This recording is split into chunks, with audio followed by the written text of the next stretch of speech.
Bismillahirrahmanirrahim. Assalamualaikum warahmatullahi wabarakatuh. Alhamdulillah. Alhamdulillahirabbil alamin wal aqibatu lil muttaqin wala udwana illa 'alal zalimin. Wassalatu wassalamu ala Rasulillah. Wassalatu wassalamu ala asrofil anbiya'i wal mursalin Sayyidina wa maulana Muhammadin wa ala alihi wa sahbihi ajma'in. Amma ba'du.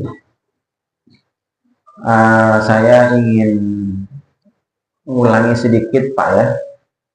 Jadi kita mencoba materi tema besarnya ya. Tema besarnya yang kita coba kaji nanti ke depan seterusnya sampai tuntas ya. Mudah-mudahan tidak ada halangan ya. Sampai benar-benar tuntas satu tema ini kaitan dengan materi-materi yang berhubungan dengan fase akhir zaman Pak ya. Kasih judul aja fase akhir zaman ya.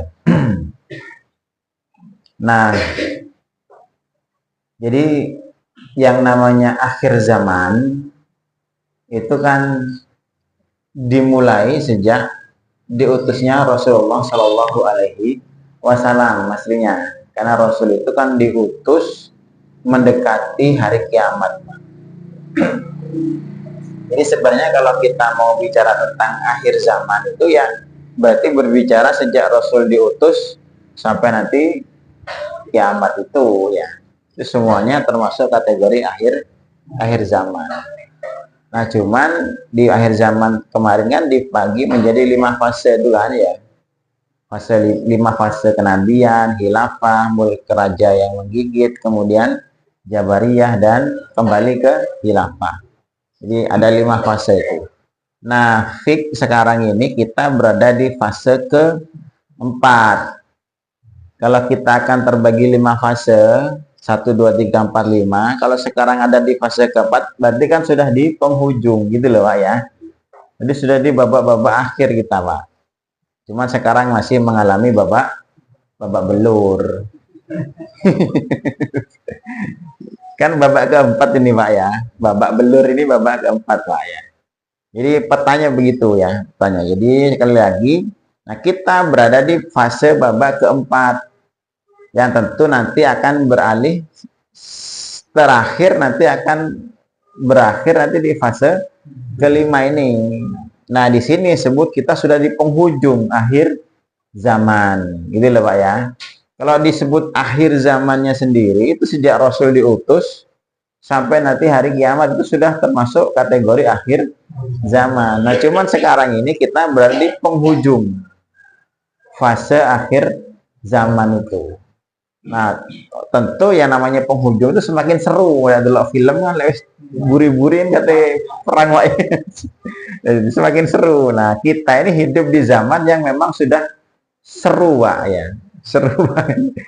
Fitnahnya terutama ya. Nah, kita kemarin kaji nanti akhir zaman itu kan di penghujung kan. Kita kan ada di penghujung nih Pak ya. Di penghujung ini. Nah penghujung berarti kan mau selesai gitu lah intinya. Buyar Pak kita itu. Nah di sini perlu kita kaji. Kita tidak kaji ke depan ya. Kita tidak kaji di masa kenabian, masa khilafah, masa mulkan mulkan adon, tidak. Karena itu nanti pembahasan tersendiri Pak ya. Saya ngaji itu di Probolinggo ada tema ngaji itu Pak. Mulai sejak zaman Sirah Nabi, kena masa Sirah Nabi ya, masa kenabian, masa Khulafaur Rasyidin, Bani Umayyah, Bani Abbasiyah, Bani Utsmaniyah sampai runtuh. Nah kalau di sini enggak sampai runtuh, mulai dari runtuhnya. Mulai dari runtuhnya, setelah runtuh ini kan masuk ke fase keempat kan, mulkan Jabariyah. Biar tidak terlalu panjang. Nah kita fokus ke mulkan Jabariyahnya. Sebelum masa peralihan ke fase kelima khilafah ala minhajil nubuwah itu. Nah, secara walaupun terjadi perbedaan ya, dalam artian salah satu pendapat seperti dari teman-teman Hizbut Tahrir sendiri menyebutkan khalifah kekhilafahan itu nanti bukan Al-Mahdi yang akan memimpin. Artinya kata teman-teman di Hizbut Tahrir itu khalifah itu akan muncul duluan sebelum Al-Mahdi ini muncul gitu kan. Jadi sudah ada duluan.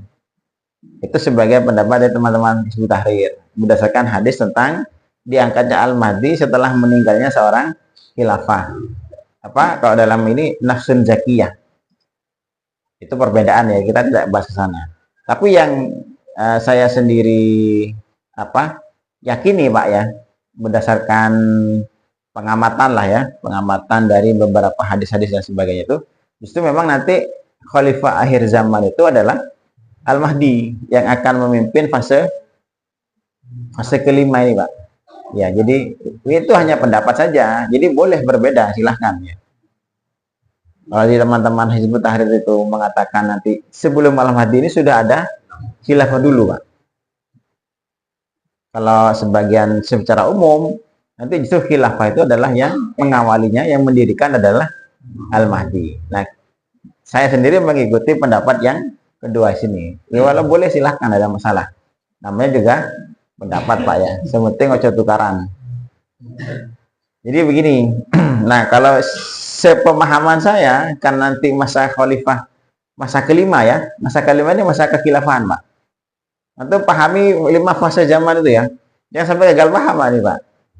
Kalau fase 5 fase zaman antum gagal paham, tidak nyambung nah jadinya ke belajar ke akhir zaman jadinya. Ini kita sekarang fik berada di babak keempat.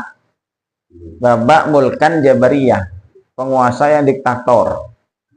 Yang sebentar lagi akan pindah ke fase kelima, fase kekhilafahan ala minhajin nubuwah. Nah, di sini nanti pendapat yang saya yakini akan dipimpin oleh Al-Mahdi tadi Pak, inilah ya. Hal apa khilafah ala minhajin fase kelima ini, artinya babak terakhir. Artinya babak terakhir umat Islam akan mengalami masa kejayaan itu. Nah, di sini yang kita bahas di tema kajian kita nanti ke depannya ini. Nah, ini kan Al-Mahdi belum muncul, Pak. Iya kan? Ya. Sekarang Al-Mahdi belum muncul. Nah, ada beberapa kejadian-kejadian yang wajib terjadi. Harus terjadi dulu. Gitu loh, Pak. Sebelum munculnya Al-Mahdi ini, Pak. Makanya disebut mada pra Al-Mahdi, Pak. Ada masa pra munculnya Al-Mahdi. Ada kejadian-kejadian. Nah, apa di antara ada 6. Ada 6 kejadian yang harus terjadi dulu sebelum Al-Mahdi itu muncul. Tapi belum, ingat ya, bukan sebelum Al-Mahdi lahir, Pak. Beda. Sebelum Al-Mahdi muncul. Tapi sudah lahir gitu loh. Karena Al-Mahdi nanti akan dibaiat kan, diangkat menjadi Al-Mahdi. Al-Mahdi itu bukan nama loh, Pak. Ya. Itu julukan. Al-Mahdi itu orang yang memberi petunjuk. Itu julukan. Namanya ya Muhammad namanya. Muhammad bin Abdullah. Karena namanya nama ismuhu ismu abihi ismi abi. Kan gitu kata Rasul. Namanya seperti namaku. Dan nama bapaknya seperti nama bapakku, berarti namanya sama, Muhammad bin Abdullah, Pak. Makanya kalau orang namanya selain Muhammad, maka sudah tidak ada potensi untuk menjadi Al-Mahdi, Pak. Ya, Sari gitu ya. Jadi mungkin Al-Mahdi sudah ya. Pak siapa? Pak Buasan. Itu namanya sudah bukan Muhammad masalahnya kan ya. Pak Agus gitu ya. Bukan Muhammad namanya, Pak. Karena Al-Mahdi itu namanya Muhammad. Bapaknya namanya Abdullah, persis seperti Rasulullah SAW. Persis. Nah, di situ kembali. Jadi ada kejadian-kejadian, peristiwa-peristiwa besar yang wajib terjadi dulu, Pak. Sebelum Al-Mahdi ini muncul ya. Bukan sebelum lahir. Beda. Karena munculnya Al-Mahdi itu pastinya dideklarasikan gitu ya. Pendeklarasiannya Pak, Al-Mahdi ini dinobatkan menjadi Al-Mahdi itu nanti di usia 40. Persis sebagaimana Rasulullah diangkat menjadi Nabi Pak. Artinya sebelum usia 40 dinobatkan menjadi Al-Mahdi itu berarti kan ada masih masa remaja, masa anak-anak. Nah, menurut sebagaimana yang saya yakini dan berdasarkan ilmu yang saya dapatkan itu, ini sekarang Al-Mahdi sudah lahir, sudah ada. Karena kan cuman belum dideklarasikan gitu lah, belum dinobatkan menjadi Al-Mahdi. Tapi orangnya sudah ada. Mungkin usianya belum sampai 40. Bisa usia 17 kah, 20 kah itu. Nah, di sini yang perlu kita pelajari, dan menurut pengamatan saya sendiri pribadi, ini waktunya sudah sangat dekat, Pak. Sangat dekat sudah. Tidak sampai wallahu alam, namanya prediksi lah ya. Bahkan bisa tidak sampai 20-30 tahun tidak ada, Pak. Tidak mungkin. Makanya jangan begini. Kenapa kita perlu belajar ini? Agar angan-angan kita itu loh, tidak terlalu panjang. Berpikir sampai 2050, 2070. Karena ketika nanti Al-Mahdi ini muncul ya. Ketika Al-Mahdi nanti muncul, dinobatkan menjadi, dideklarasikan menjadi ini ya Mahdi, itu dunia sudah shutdown Pak, teknologi Pak. Jadi sudah tidak ada listrik. Kembali ke sa'utum ilama badatum terus. Kamu nanti akan kembali kepada suatu zaman seperti saat kamu awal mula dahulu diutusnya di awal. Jadi kalian akan berperang dengan pedang, dengan tombak, dengan panah. Sudah bukan dengan pistol, dengan komputer. Itu Pak. Jadi dunia ini umurnya sudah sangat pendek gitu Pak. Nah, fungsinya kenapa? Agar kita bisa men-setting angan-angan kita. Lah kita angan-angan kan sampai berapa tahun, Pak? 1000 tahun. Ya 1000 tahun bahkan. Sampai 2040, 2050 kita planning begini, semuanya planning dunia kan? Nanti itu habis, Pak ya. Dan nanti akan kaget gitu loh, Pak. Kenapa? Kita tidak ada persiapan. Itu yang perlu kita ambil hibrohnya ketika mengkaji masalah-masalah seperti ini. Masanya dekat, nanti kita akan ketemukan. Bahkan tidak sampai bisa jadi 20-30 tahun tidak ada. Wallahu a'lam, bahkan bisa jadi kurang dari itu. Nanti kita akan ketemukan pelan-pelan ya ngajinya. Jadi temanya kita ini sekarang di masa apa namanya tuh? Babak akhir lah ya. Periode akhir zaman, babak akhir. Ya. Nah, kita fokus kepada masalah kejadian-kejadian yang akan muncul dahulu sebelum munculnya Al-Mahdi. Ada 6 di situ ya, ada 6. Kalau di dalam kitabnya di sini ada 6. Kitab ensiklopedia akhir zaman ini, Pak ya. Ada saya file kopinya. Nanti kalau para jamaah ada yang butuh, nanti saya share ke grupnya. Kalau beli agak mahal, Pak. Sekitar 200 ribuan lah. Ini tidak terlalu mahal sebenarnya kalau ukuran buku ya segitu ya.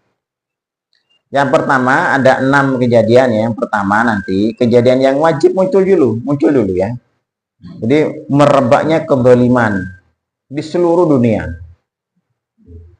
Ini wajib yang pertama ya. Wajib ada kezaliman seluruh dunia, Pak. Kalau dunia aman, tenang, adem ayem, nah itu tidak jadi ya, mestinya muncul. Yang kedua, terjadinya fitnah yang gelap dan pekat, terkenal dengan nama fitnah Duhaimah. Fitnah yang gelap, petang dedet. Nanti kita akan bahas itu, Pak. Ya. Fitnah Duhaimah. Duhaimah. Namanya pernah dengar tidak? Wah, ini belum tahu enggak kan? Ini kan Duhaimah. Karena ada 3 fitnah, fitnah ahlas, fitnah syarra, ada fitnah Duhaimah.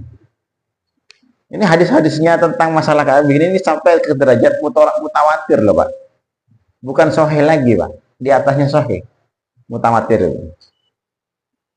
Itu harus terjadi dulu fitnah itu. Ujian lah maksudnya. Yang ketiga, apa? Terbunuhnya nafsun zakiyah, jiwa yang suci. Wallahu a'lam, nanti kita akan kaji satu persatu ya, detail ya. Terbunuhnya jiwa yang suci. Yang keempat, terjadi peristiwa-peristiwa alam, kejadian-kejadian alam maksudnya, yang sangat besar, seperti musibah, gempa bumi, wallahu a'lam dan sebagainya ya. Termasuk nanti tadi apa? Shutdown teknologi, Pak. Listrik semua tidak ada, mati. Kejadian apa itu? Bisa karena terjadinya peperangan, bisa terjadi karena apa? Perang nuklir atau pernah dengar nama apa namanya? Perang apa nama? Bukan teknologi. Antum ada yang pernah lihat film Fast Furious 6, Pak? Tontonan film, Pak ya. Itu kan ketika ada bom namanya bom apa nah? EMP. Bom EMP, apa electromagnetic pulse. Jadi perang apa bom kejut, Pak. Jadi ada bom seperti sebuah energi gini ya. Diledakkan di atas 1 kilometer di atas di langit ya. Itu getaran, Pak. Dan karena getaran itu nanti semua teknologi mati, Pak. Di film itu ada itu. Itu ada. Yang punya bom EMP ini hanya Rusia dan Korea Utara, Pak. Amerika kan tidak wedi kalau Korea Utara sama Rusia itu kan gara-gara Amerika sendiri tidak punya. Jadi bom ini bukan ledakan seperti nuklir, bukan. Jadi semacam gelombang, gelombang gamma aja. Nanti gelombang dilepas, diledakkan di atas 1 kilometer di satu daerah itu. Nanti daerah itu jadi lumpuh listriknya, Pak. Konslet KB gitu. Sekarang orang kalau listrik mati, Pak, apa jadinya? HP ini mati, Pak. Radar-radar kan mati semua. Itu bisa membunuh, bahkan Washington DC 90% bisa habis tuh, Pak. Kalau diledakkan. Dan bukan orangnya ya sehat walafiat, tidak ada masalah, mau tidak mengenai ke orang dia. Itu namanya, coba nanti antum browsing di bom EMP gitu, electromagnetic pulse. Ya, frekuensi. Bisa jadi nanti kejadian seperti itu. Dan itu akan mengalami. Atau bisa jadi yang terbaru, solar apa namanya? Yang terbaru kemarin di berita itu, solar apa itu namanya? Solar storm ya, badai matahari. Ada berita itu sudah binasa tuh, Pak. Coba dulu TikTok tok aja, Pak. Ini sekali-sekali belajar. Coba TikTok tok rone joget-joget gini tok. Itu untuk mengikuti itu perlunya, Pak. Ya. Ditambah lagi kan konflik dunia, Pak. Sekarang nih, Pak. Peperangan di mana-mana kan semakin membesar. Itu masuk kategori ini dan itu wajib terjadi dulu gitu loh, Pak. Jadi tidak bisa dihindari. Maka terjadinya perang nuklir nanti kemungkinan besar ada. Nuklir, perang yang ledakan nuklir itu kan luar biasa dampaknya kan. Itu. Yang keempat, peristiwa-peristiwa alam ya terjadi. Termasuk gempa bumi, kekeringan. Itu kan bisa dimodifikasi, Pak. Antum tahu tidak? Hujan, badai, kemudian kekeringan bisa dibuat tidak sekarang? Bisa dibuat tuh, Pak. Coba antum baca ketik di Google HAARP itu, Pak. HAARP. Apa namanya singkatannya itu? Hai apa tuh? Modifikasian itu. Jadi misalnya Indonesia Lumajang Kutornon mau tak buat kekeringan, bisa itu, Pak. Hari ini mau tak buat jadi hujan badai, bisa itu. Ada gelombang, memang dibuat, Pak. Itu teknologi itu, Pak ya. Coba antum ketik di Google dan apa HAARP, HARP itu luar biasa itu, Pak. Di Indonesia ada itu anunya itu apa? uh, apa namanya itu, relaynya punyanya orang-orang Yahudi, Pak. Bisa ngontrol cuaca.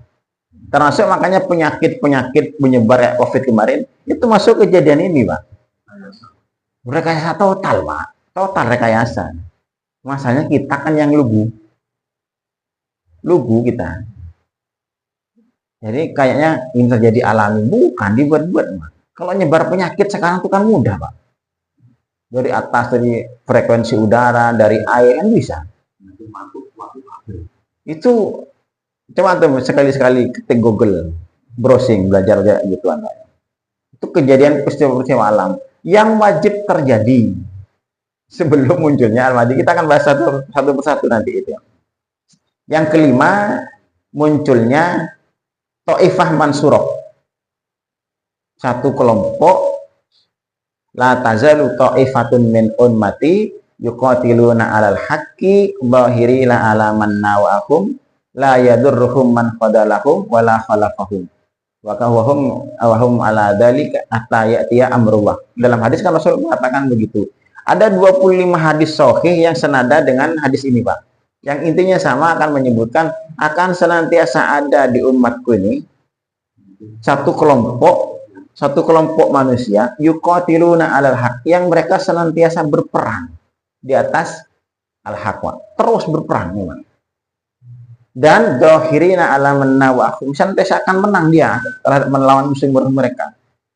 La yadurruhum man khadalahum wala khalafahum, tidak akan membahayakan mereka orang yang gembosi maupun orang yang buat nyebar fitnah. Artinya kelompok ini akan selalu terkena fitnah dari seluruh manusia, dijelek-jelekan, dipojokkan, dan akan selalu digembosi, Pak.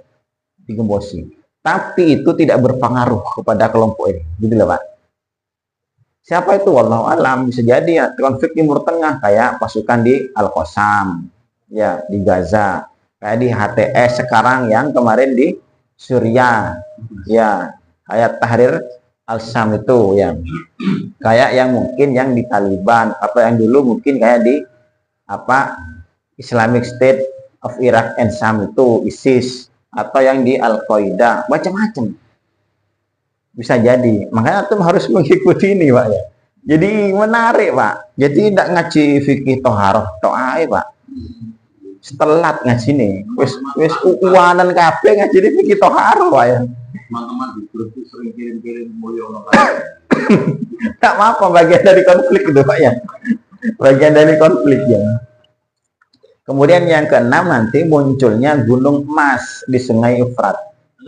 Yang keenam kan, munculnya gunung emas. Bisa emas hitam, bisa emas kuning. Emas hitam apa? Perak, apa? Minyak bumi kan disebut dengan black gold kan. Ya, minyak bumi itu. Yang nanti akan menjadi perebutan seluruh orang. Laki-laki semuanya merebut gunung emas itu. Semuanya akan berjaga-jaga. Itulah kenapa rahasianya tentara Amerika tidak pernah mau hengkang dari Timur Tengah, Pak.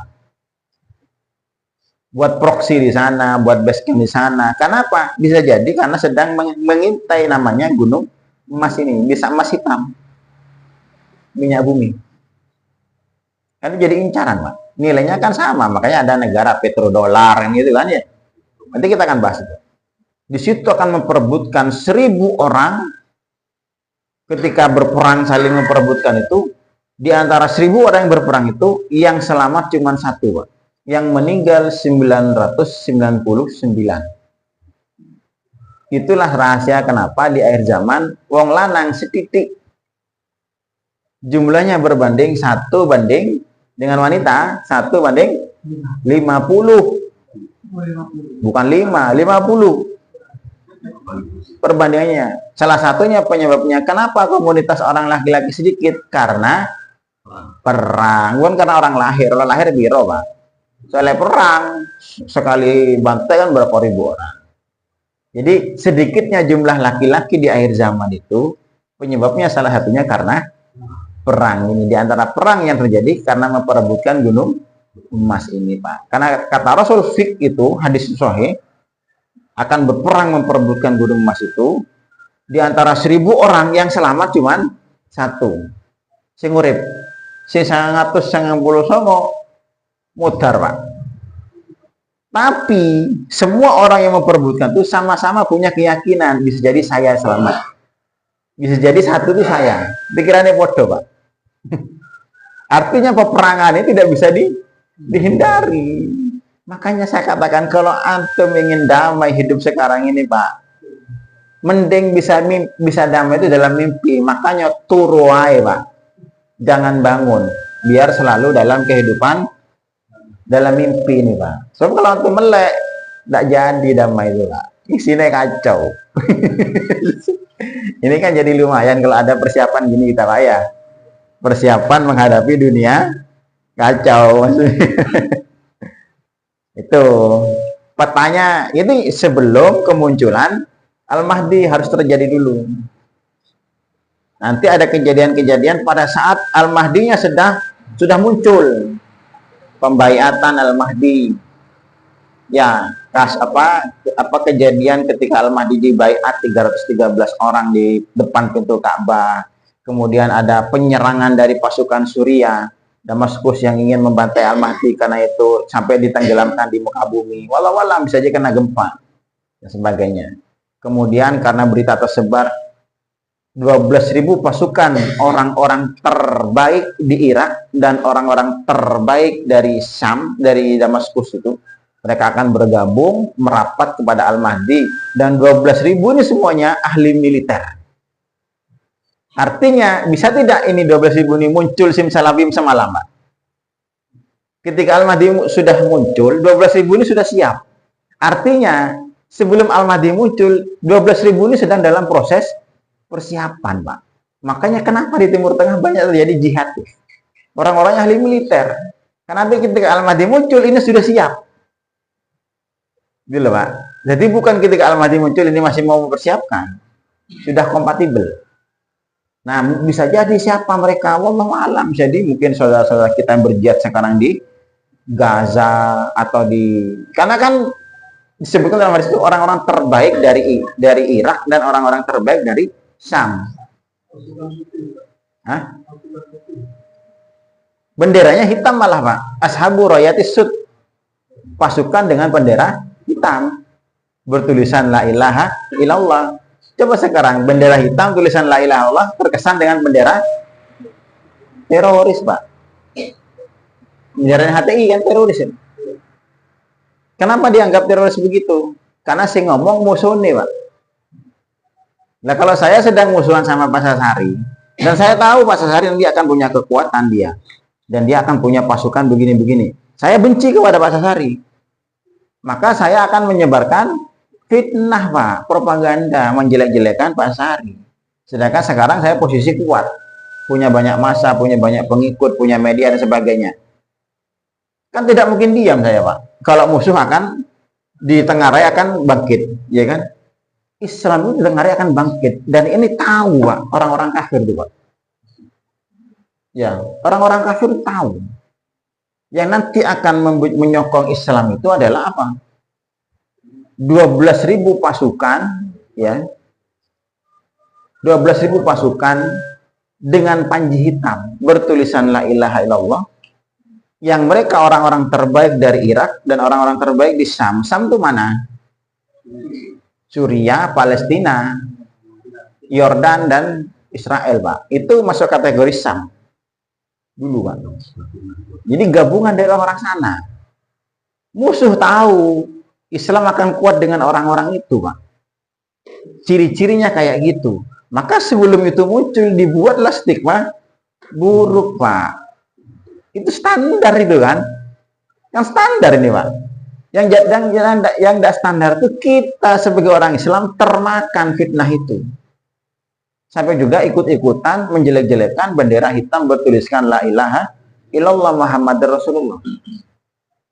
Dianggapnya bendera radikal teroris, termakan dengan propaganda orang-orang kafir. Maka saya katakan ngaji ini pasti nanti terkesan radikal, Pak. Saya ada masalah, Bang, ini ilmu agama, Pak, ya. Yang antum harus tahu. Ya. Maksudnya? Dianggap radikal dari pihak mereka yang tidak suka. Musuh Islam, Pak. Sekarang ini kan yang berkuasa Yahudi, Pak. Media mainstream itu miliknya Yahudi. Media mainstream, mau internet, mau televisi, semuanya milik Yahudi. Google itu mesti siapa, Pak? Facebook. Antum cobalah dulu saja ketika Habib Rizik yang ramai-ramainya itu, antum ketik nama Habib Rizik di Facebook langsung kena bayanet itu, Pak. Iya kan? Yang bisa di sosmed ya, kena bayanet langsung. Akunnya langsung close langsung. Di YouTube ada tulisannya Habib Rizik. Makanya kalau menulis Habib Rizik dulu di ramai-ramai itu, jangan pakai Habib H4 kan gitu kan ya. Biar tidak kena scan sama Karena yang punya media mereka. Jadi mereka bisa berbuat apa saja, termasuk menjelek-jelekan Islam. Nah, generasi Islam tidak tahu, akhirnya katut, Pak. Iya, ini bendera radikal. Karena itu pasukan Al-Mahdi 12.000 itu, dan pasukan tidak terkalahkan nanti, Pak. Yang akan menghancurkan Romawi itu. Eropa sekarang, Pak. Itu kejadian ketika Al-Mahdinya sudah muncul. Ditambah, nah nanti juga setelah ketiga kejadian setelah Al-Mahdinya sudah muncul apa saja. Kejadian-kejadian ketika Al-Mahdi itu muncul. Kan gitu. Kejadian ini ada kejadian, ini kan sebelum, ya kan? Kejadian sebelum Al-Mahdi. Nanti kejadian pada saat Al-Mahdi sudah dibaiat muncul. Yang ketiga ada kejadian setelah Al-Mahdi sudah memimpin, resmi menjadi pimpinan kaum muslimin akhir zaman. Agenda kerjanya apa? Dalam hadis Rasul menyebutkan satagzuna jaziratul Arab. Fataftuhallah. Summa tagzuna Rum, summa tagzuna Farsi. Fataftuhallah. Kalian akan memerangi jaziratul Arab. Agenda pertama ketika Al-Mahdi sudah resmi dibaiat dan 12.000 pasukan ini bergabung dengan Al-Mahdi. Pertama agendanya itu akan memerangi jaziratul Arab, Pak. Coba, Arab Islam apa kafir, Pak? Islam sekarang kan ya. Al-Mahdi itu Islam apa kafir? Islam. Masa ada orang Islam merangi orang Islam? Kan tidak mungkin. Berarti ada yang tidak mungkin orang Islam memerangi Islam, tidak mungkin, Pak. Orang Islam itu Al-Mahdi pasti akan memerangi orang kafir. Berarti Jaziratul Arab dianggap kafir, Pak. Coba sekarang lihat Jazirah Arab kayak apa?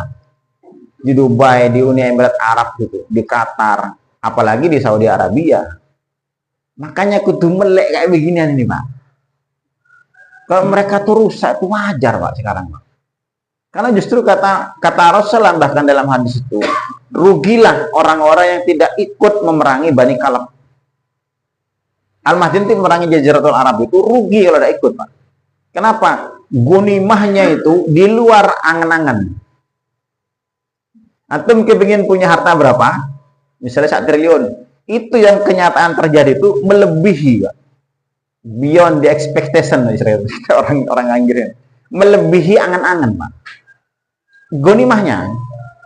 Maksudnya Pak, saking banyaknya gitu loh, Pak.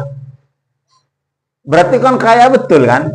Sampai antum bahkan kepingin berhayal kaya punya uang sekian, ternyata yang ada tuh melebihi dari hayalan, Pak. Jadi siapa yang kaya kayak gitu sekarang coba? Kan Timur Tengah, Pak. Antum nggak kenal ini kayak gini nih, Pak. Belajar nih, Pak. Kita mengetahui geopolitik dunia itu begitu, Pak. Jadi ngajinya sudah lebih ke meluas, Pak. Ini bukan ngaji politik. Ini politik, Pak ya. Jadi Islam itu bukan tidak ngerti politik. Bahkan bukan hanya politik dalam negeri, politik dunia, Pak. Rugi orang tidak ikut memerangi. Itu yang diperangi Al-Mahdi pertama kali itu Jaziratul Arab, Pak. Entek Arab itu. Makanya kan tidak seneng kan? Ada berita gini tidak seneng, Pak ya. Baru setelah Jaziratul Arab dikuasai, Al-Mahdi memerintah dari Madinah kan. Baru setelah itu Satagzuna Fars, kalian akan memerangi Persia. Persia di mana sekarang? Persia sekarang ini di mana? Iran, Pak. Iran tuh negeri besar loh, Pak. Persia tuh Iran sekarang. Syiah kan, mayoritas kan Syiah. Itu negeri besar mereka. Superpower dahulu Iran itu, Pak. Bukan negeri kecil Iran itu. Sekarang aja punya nuklir, salah satu negara-negara pemilik nuklir kan Iran, Pak. Luar biasa Iran itu. Sedangkan Iran ini coba sekarang koalisinya dengan siapa? Rusia. Berarti kan negara-negara besar semua, terkenal dengan BRIC gitu, Pak ya. BRIC, BIRICS itu, BRICS ya. Saingannya NATO itu, Pak. Kita tidak pernah tahu gini. Atau terlalu ngaji nih, BRIC, apa? Brazil, R-nya siapa? Rusia, I-nya Iran, Pak. C-nya BRICS, S-nya itu South Africa, C-nya Cina. Jadi gabungan ini kan saingannya NATO nih, Pak. Brazil, Rusia, Iran, Cina, sama South Africa. Salah satu blok kekuatan dunia sekarang. Nah, kalau Al-Mahdi memerangi Rusia, memerangi Iran, Pak, kan otomatis akan memerangi Rusia, koalisinya kan, sama Cina, sama South Africa, sama Brazil, Pak. Masa koncoan. Jadi belajar peta konflik dunia jadi ngajinya rada munggah level 5. Ya. Nanti setelah memerangi Farsi, nah pada saat memerangi Farsi itu, makanya ketika memerangi Persia itu, pada saat memerangi Persia itu, Al-Mahdi itu berkoalisi dengan Rom, dengan Romawi, Pak. Koalisi, koncoan. Romawi mana sekarang? Eropa. Jadi Islam akan berkoalisi dengan Eropa, Pak. Ada masanya Islam berkoalisi dengan Kristen. Ada masanya. Ketika memerangi Rusia. Nah, kok Rusia sama? Itu tadi, Iran, Persia. Di situ. Nah, baru setelah itu menang kan? Menang. Setelah menang itu terjadi konflik internal, Pak. Antara sesama sekutu tadi, kaum muslimin sama Rom tadi. Akhirnya terjadi konflik, akhirnya malah jadi perang. Yang awalnya sekutu, koalisi, malah sekarang berperang. Peperangan inilah yang disebut dengan Armageddon itu, Pak. Pernah dengar nama Armageddon? Filmnya Armageddon, Bruce Willis, Pak. Perang Malhamatul Kubro dalam hadis itu, Pak. Al-Malhamatul Kubro. Malhamah, perang, Kubro besar. Waktu itu perangnya itu Al-Mahdi itu 12.000 pasukan Al-Mahdi berperang melawan Romawi. 80 negara berkoalisi, Pak. Eropa itu 80 negara. Satu negara, setiap negara akan mengirimkan 12.000 pasukan. 80 kali 12.000, piro totalnya? 960.000 pasukan. Jadi artinya Al-Mahdi nanti dikeroyok oleh 80 negara, bukan pasukan. Negara, Pak.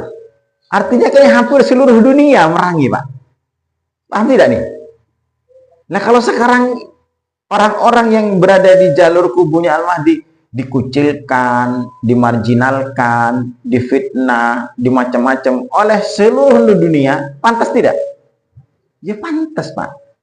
Nanti kenapa wedi? Kalau kepingin tidak dimusuhi, ikut yang 80 negara ini, Pak.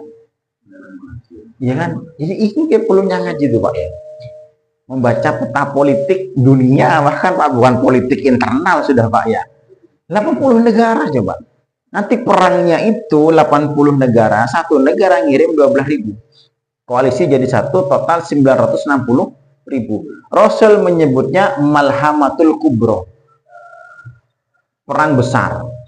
Sekarang pertanyaan begini, jumlah 960.000, anggaplah 1 juta ya, hampir ya, 960, hampir 1 juta ya.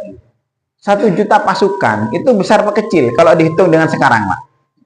Kecil loh, Pak, kalau sekarang, Pak. Iya kan? Karena jumlah manusia kan sekarang banyak, Pak. Iya kan, miliaran. Tapi Rasul menyebutnya itu adalah perang besar.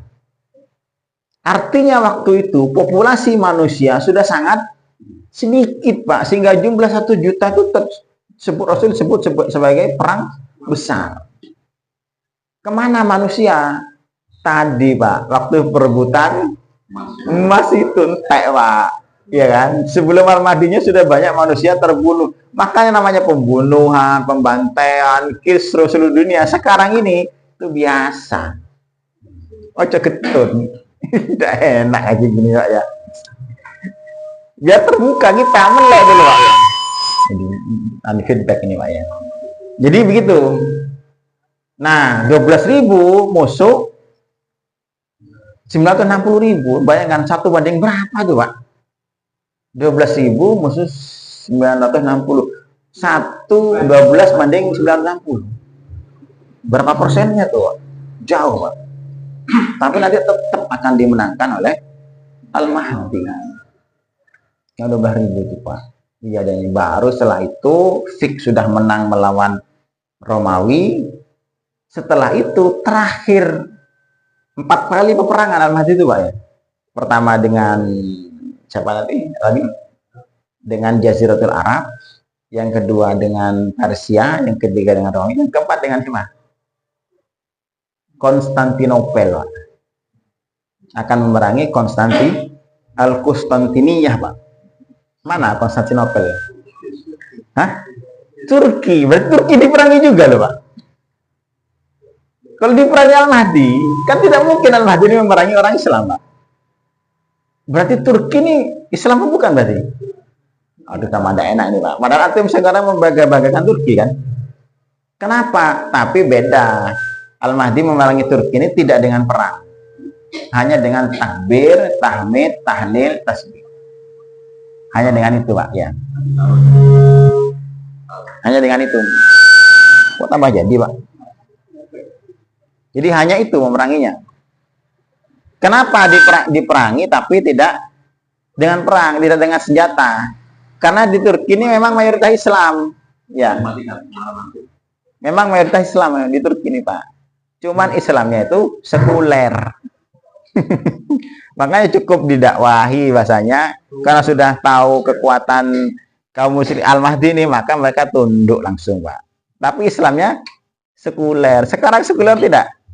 Sekuler total di Turki itu. Kenapa antum bangga-banggakan ini loh masanya? Kan banyak orang yang over kan, membangga-banggakan. Jadi petanya begitu Pak. Baru setelah itu, setelah selesai menaklukkan Konstantinopel itu, barulah besoknya Dajjal itu muncul Pak. Mulailah peperangan melawan Dajjal, pemimpin tunggal kaum muslimin melawan pemimpin tunggal orang-orang kafir. Tuh petanya kan begitu. Nah, kita akan bahas, mulai kan sudah bisa dicatat ya. Jadi pra Al-Mahdi dulu Pak. Jadi ada pra Al-Mahdi, pada saat munculnya Al-Mahdi, dan pasca munculnya Al-Mahdi. Ini yang akan sangat banyak kita perlu kupas ya. Karena sangat berhubungan, apalagi yang pra Pak. Yang pra ini kan sekarang ini masanya, gitu loh Pak. Di masa kita sekarang bernafas ini, ya pra Al-Mahdi itu, gitu loh Pak. Jadi itu yang pertama, kaitan dengan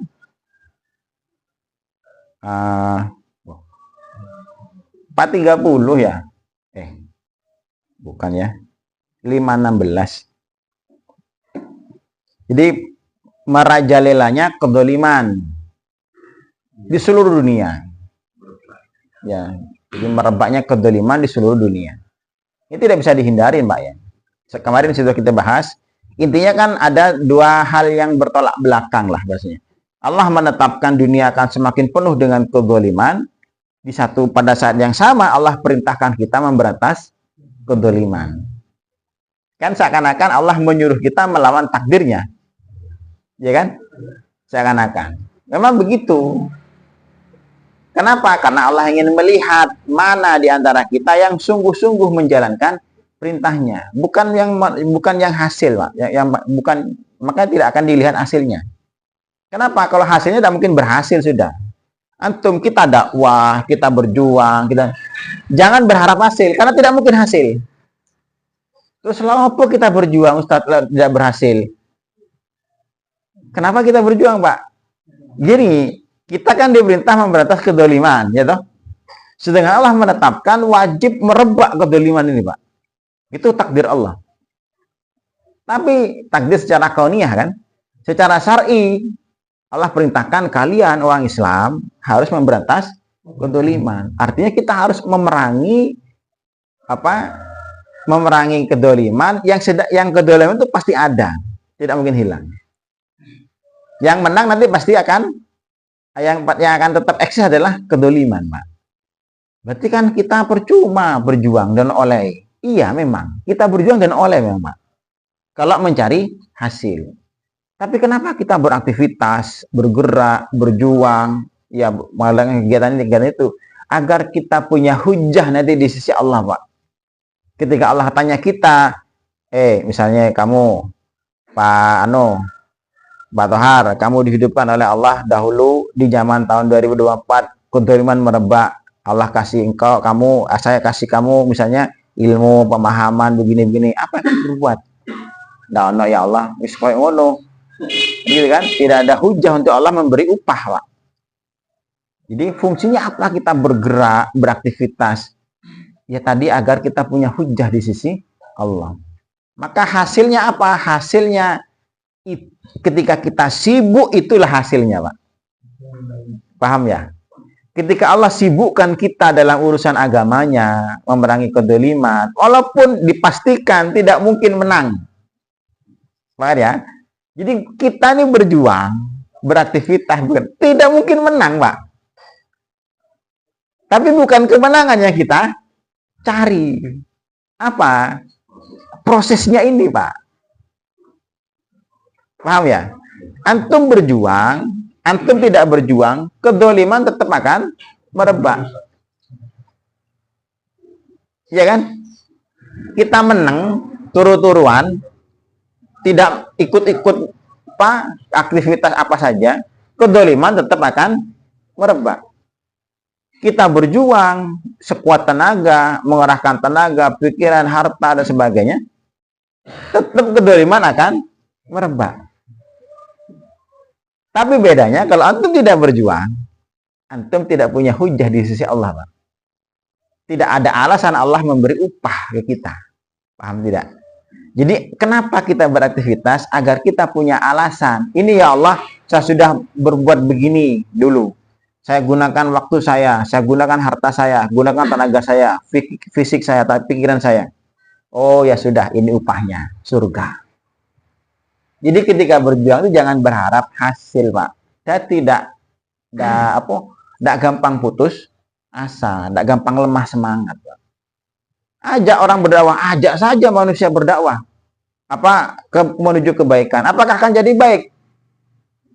Enggak, bukan belum tentu enggak, Pak. Akhirnya rusak, Pak. Tapi ojo meneng ajak aja. Ketika kita ngajak itu nilainya itulah, Pak. Nilainya ketika kita ngajak itu loh, Pak. Bukan ketika yang diajak mau, bukan. Sekarang gini, saya ngajak Pak Martono ya.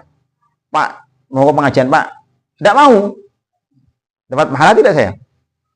Dapat. Pak, mau pengajian, Pak? Mau. Dapat pahala tidak? Dapat. Podo dapat, Pak. Yang penting disampaikan. Yang penting berjuang. Yang penting bergerak. Hasil terserah sudah. Ini agar semangat kita tidak pernah lemah, Pak, dalam berjuang. Pak Sasari ngajak pengajian, ajak saja sebanyak-banyaknya. Jamaah saya di Maron tak begitu kan, Pak. Semangat, Pak, sekarang, Pak. Yang penting ngajak. Iya, ajan. Nanti kalau ada pengajian diminta ke rumahnya di mana gitu. Tonggone diundang kabeh, Pak. Sing teko nek wong siji. Tapi pinter mereka masuk pelajarannya. Yang penting saya dapat pahala. Dapat pahala, Pak. Sak kampung diundang semua, Pak. Tapi tidak ada yang datang. Apakah sia-sia itu? Tidak sia-sia. Yang sia-sia itu ketika antum menang. Gitu, Pak. Makanya Pak Sehari jadi ketua pengajian. Ajak saja orang sebanyak-banyaknya. Cinta kau wong limo. Wong enam tidak ada masalah, Pak. Lumayan, jatah makan lebih banyak. Jadi tidak dongkol gitu ya, Pak. Ketika kita ngajak orang berbuat kebaikan, tidak mau, tidak dongkol. Tidak putus asa, tetap semangat. Kenapa? Nilainya bukan orang itu mau atau tidak. Nilainya ketika kita mengajak itu.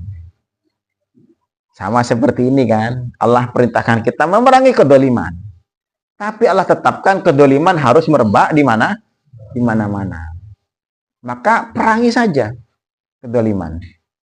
Tak peduli mau hasil mau tidak, itu lah Pak. Prinsipnya ini Pak, pelajarannya yang paling istimewa.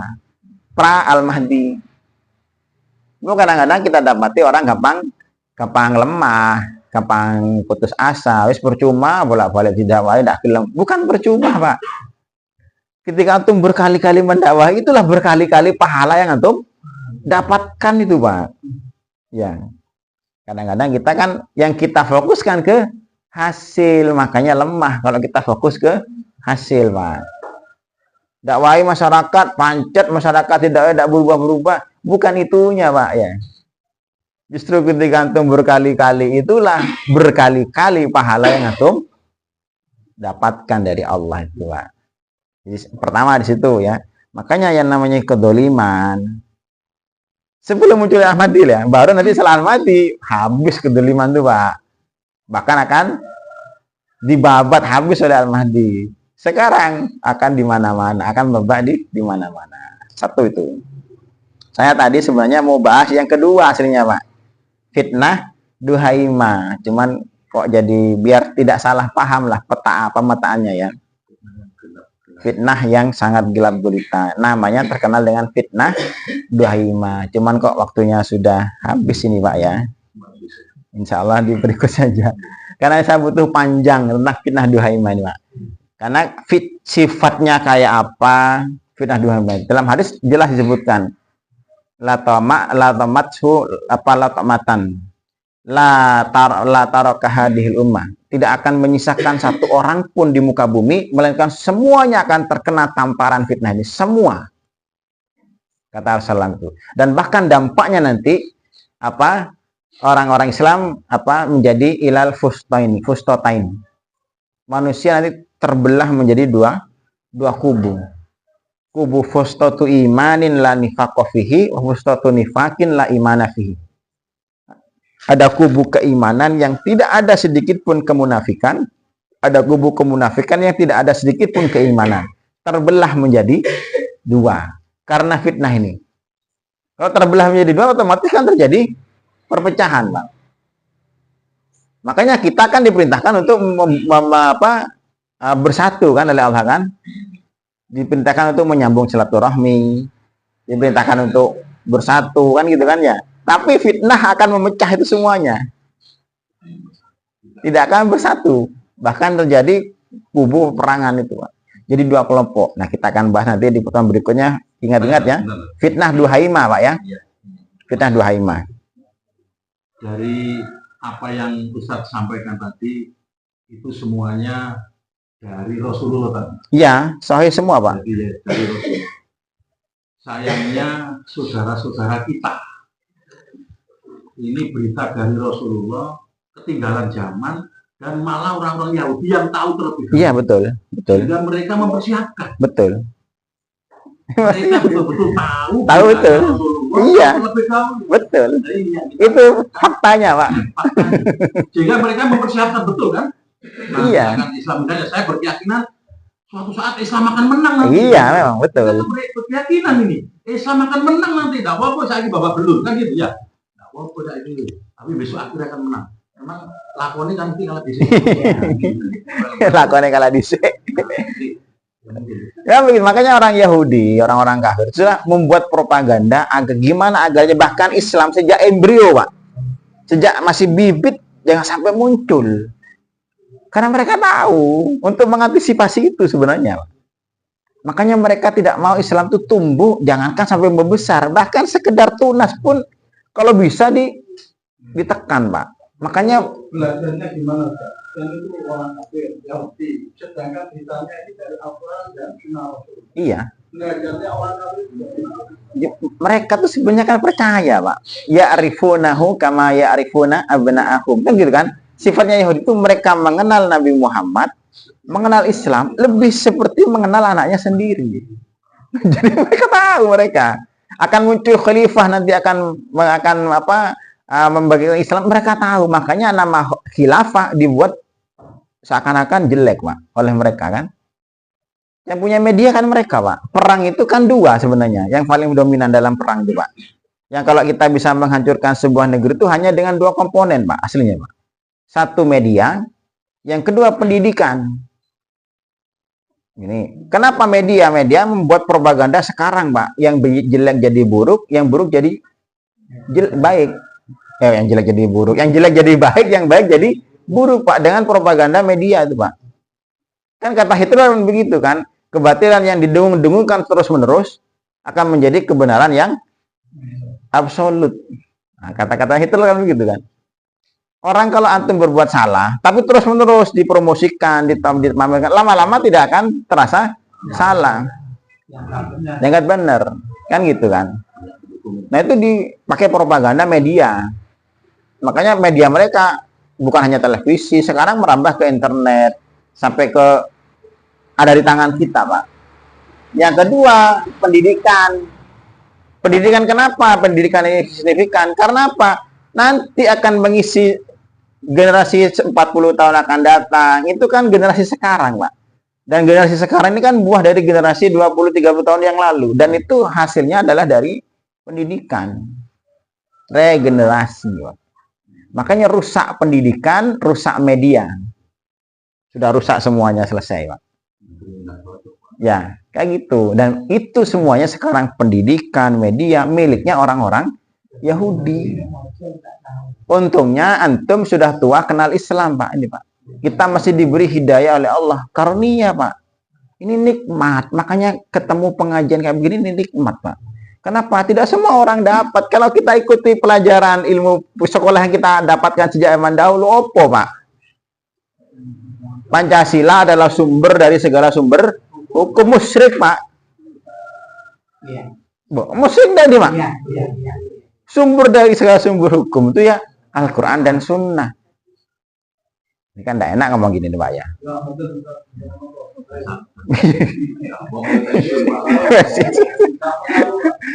Itu kan pelajaran kita dahulu, Pak. Ya, yang kita dahulu dari sekolah. Tapi kan Islam beda. Karena kita dengan nikmat, Pak. Ya, jadi pendidikan dan media, yang dua-duanya sekarang sudah dikuasai. Otak kita, otak generasi kita isinya sudah kena media sekarang, Pak. Makanya kan stigma buruk terhadap Islam itu kan sekarang luar biasa. Bahkan orang Islam benci kepada Islamnya sendiri. Itu karena media. Itu begitu, Pak, ya. Satu lagi Ya. dari saya. Tadi disampaikan ada suatu zaman yang bom tidak muni, pistol tidak. Ya, EMP. Ya, Sekarang itu sudah ada, Pak. Itu saya kaitkan dengan saya belajar di olahraga itu. Dulu guru saya, Nabi memerintahkan olahraganya hanya 3. Ya. Berenang, memanah, Berkuda. Kenapa di zaman modern ini Nabi memerintahkan renang, memanah, dan berkuda? Iya. Nah, kaitkan dengan tadi. Iya, memang. Mana sih berlaku ya? Iya. Berkuda, renang, Iya. barang-barang. Iya. Pistol nggak kanggu, Pak. Tidak ada memang. Makanya nanti kita di Al-Mahdi itu berperang, nanti kan dengan tombak, dengan panah, dengan pedang, bambu runcing. Tidak ada memang senjata-senjata elektronik itu. Habis. Iya, Mas. Makanya kota-kota besar nanti kan lumpuh, Pak. Coba nanti antum browsing lah. Ada 2 ya, HAARP itu, modifikasi cuaca kan, itu senjatanya orang-orang Eropa itu. Dan bom EMP gitu. Bom EMP gitu. Electromagnetic pulse itu. Coba di browsing dulu. Ya, jadi kan minimal kan tahu lah, minimal agar perlu tahu, Pak. Biar melek geopolitik gitu dunia itu. Sementara itu yang mudah-mudahan itu bermanfaat. Monggo, yang lain mungkin ada?